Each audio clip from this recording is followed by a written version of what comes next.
Alex Eala just walked into Nike World Headquarters in Oregon, and her own portrait was already hanging on the wall. Not as a guest, not as a visitor, as a global ambassador whose face is now displayed alongside the greatest athletes Nike has ever worked with. The tennis world is watching this very carefully, and rivals have every reason to be nervous. Do you think Alex Eala's Nike partnership is going to become one of the biggest athlete brand deals in women's sports history? Tell us exactly what you think in the comments right now. Let's talk about what just happened in Oregon, because this moment deserves to be understood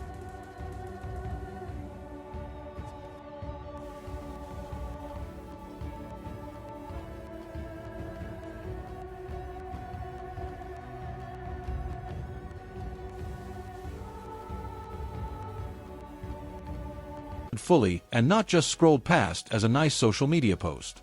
Alex Eala arrived at the Nike World Headquarters in Beaverton, Oregon on Friday, and the reception she received was not the kind you give to someone who just happens to be affiliated with your brand. Nike welcomed her with what was described as a cavalry. They had her portraits already on display in the legendary tunnel at the headquarters. The same tunnel that features the faces of Nike's global ambassadors across all sports, not just tennis, all sports, every discipline Nike touches around the world. And right there among those portraits was Alex Eala at 20 years old, ranked world number 31 with a caption underneath that read, "History in full bloom." History in full bloom. Take a second with that phrase because Nike did not write that by accident.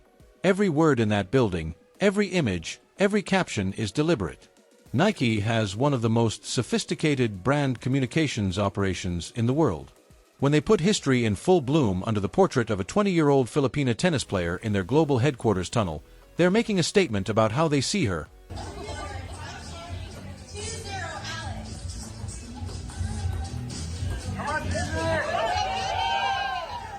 where they believe she's going, and what they think her story represents for their brand going forward. This is not a small deal. This is Nike planting a flag. Also included in the display was a photograph of Eala taking a selfie with Filipino fans, which is both a touching detail and an extremely smart brand decision. Nike is not just celebrating the athlete. They are celebrating the community that travels internationally to fill stadiums for her.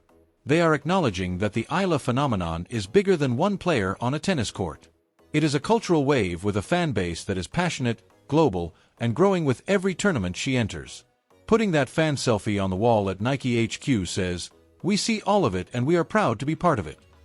One of the portraits showed EA mirroring the image of herself after reaching the Miami Open semifinals last year. Both hands on her face, tears, the expression of someone who has just done something they did not fully expect to be possible yet.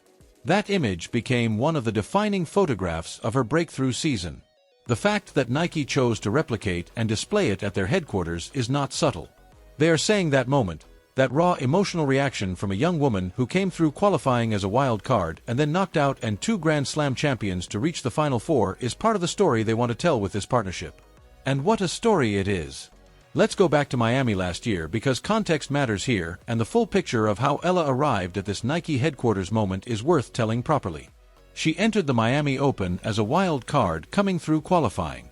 Most wild cards at WTA 10,000 events are grateful to make the main draw and hope to win a round. Eala won rounds. Then she kept winning. She beat Iga Swiatek, who was the world number 1.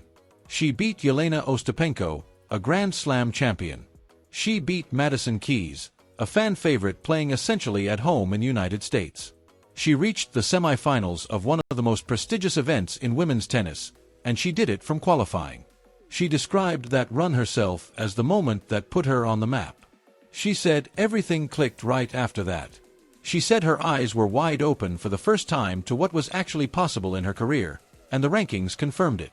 She broke into the top 100 for the first time after Miami, which meant she qualified automatically for all WTA 1000 events and Grand Slam main draws going forward. The door did not just open, it came off the hinges. From that point, the climb has been relentless. Top 100 after Miami, top 50 by the end of last year, top 40 earlier this month, World number 31 after her quarterfinal run at the Dubai Tennis Championships, where she beat Jasmine Paolini, ranked world number 8, in a 6-1 7-6 scoreline before losing to Coco Gauff in the quarterfinals. She also reached semifinals in Auckland, quarterfinals at the Philippine Women's Open, quarterfinals at the Abu Dhabi Open, and won the exhibition title at the Kwang Classic.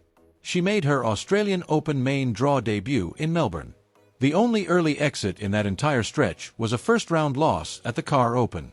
And even that came in the middle of one of the most productive swings of tournament tennis any young player has put together recently. That is the player Nike has their portraits on the wall for. Not a potential star, not a promising prospect. A player who has been delivering results on the biggest courts in the world consistently and who carries with her every single time she plays an audience that the tennis world has never seen before from that part of the globe. Former professional players Steve Johnson and Sam Querrey said on a recent podcast that EA is the biggest draw in women's tennis right now, bigger than Aryna Sabalenka, bigger than Coco Gauff. Those are two Grand Slam champions, with years of top 10 results between them, and a 20-year-old from the Philippines who is not even in the top 30 yet. At the time they said it was outdrawing both of them in terms of crowd attendance and stadium energy. Johnson compared it to what Juka was doing on the men's side the year before, and then said Eala's situation was actually bigger. Nike understands markets better than almost any company in the world. They have been building brands around athletes for decades, and they have an extremely good eye for which athletes represent not just personal success but market opportunity at scale. The Philippines has over 110 million people. The Filipino diaspora adds tens of millions more spread across every continent where major tennis tournaments take place. Until I arrived, that entire community had no player to rally behind on the WTA Tour. None for decades. And now they have one, and they are showing up everywhere she plays with flags and noise, and the kind of energy that transforms a regular tournament match into something that feels like a national event. Nike saw that market. Nike acted on it. And now Eala's face is on the wall in Oregon. The Indian Wells and Miami Open are next. And the timing of this Nike headquarters visit is not coincidental. EA arrived in the United States early specifically to prepare longer for these two tournaments. Indian Wells runs from March 4th to 15th. Miami runs from March 17th to 29th.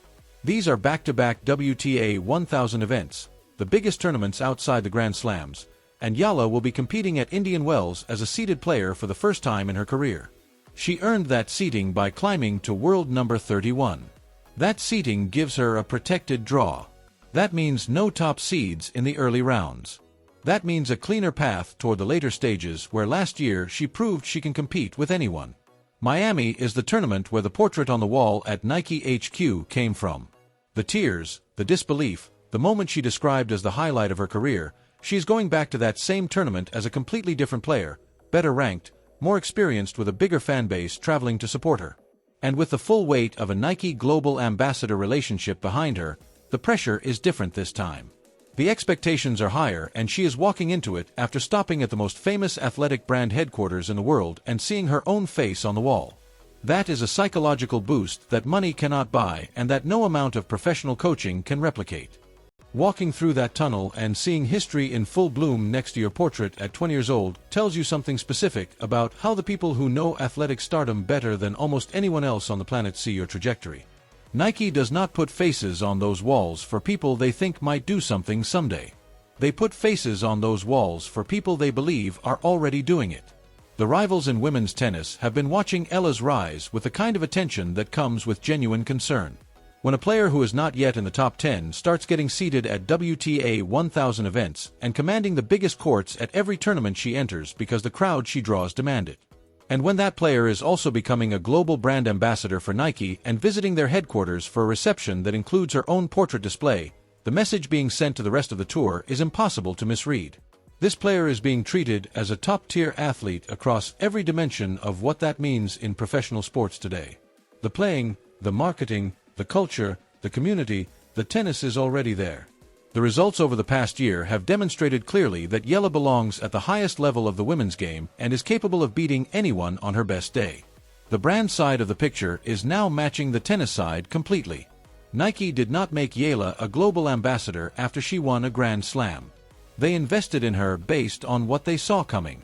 And what they saw coming is now arriving faster than even the most optimistic projection suggested 12 months ago. The selfie with fans on the Nike headquarters wall says everything about why this partnership works so deeply. The connection between Eala and the people who support her is not transactional. It is not the standard relationship between an athlete and a fan base where people cheer because they like watching someone win. Filipino fans follow to Auckland, to Abu Dhabi, to Dubai, to Melbourne because she represents something that goes beyond tennis for an entire nation and an entire global community. She carries that flag, as Manny Pacquiao said recently, in a way that makes people proud in a very specific and deeply felt way. Nike putting that fan photo on their wall is acknowledgement that they understand the Eala story is not just about one athlete's individual achievement. It is about what happens when a nation finally gets a player who belongs at the top and goes out there and proves it every single week in front of the whole world. Indian Wells is 4 days away. Miami comes right after. The portrait is on the wall. The fan base is traveling. The rankings are climbing. And the rivals are watching all of it, knowing that the player walking onto their courts next month left Nike World Headquarters with her name and her face already written into the history of the brand. History in full bloom. Nike said it. And the tennis world is starting to believe it. Alex Eala walked into Nike World Headquarters and her portrait was already on the wall. Indian Wells and Miami are next, and this is only going to get bigger from here. The rivals can see it coming, and there is nothing they can do about it. If you are here for every step of this journey, hit that like button and subscribe right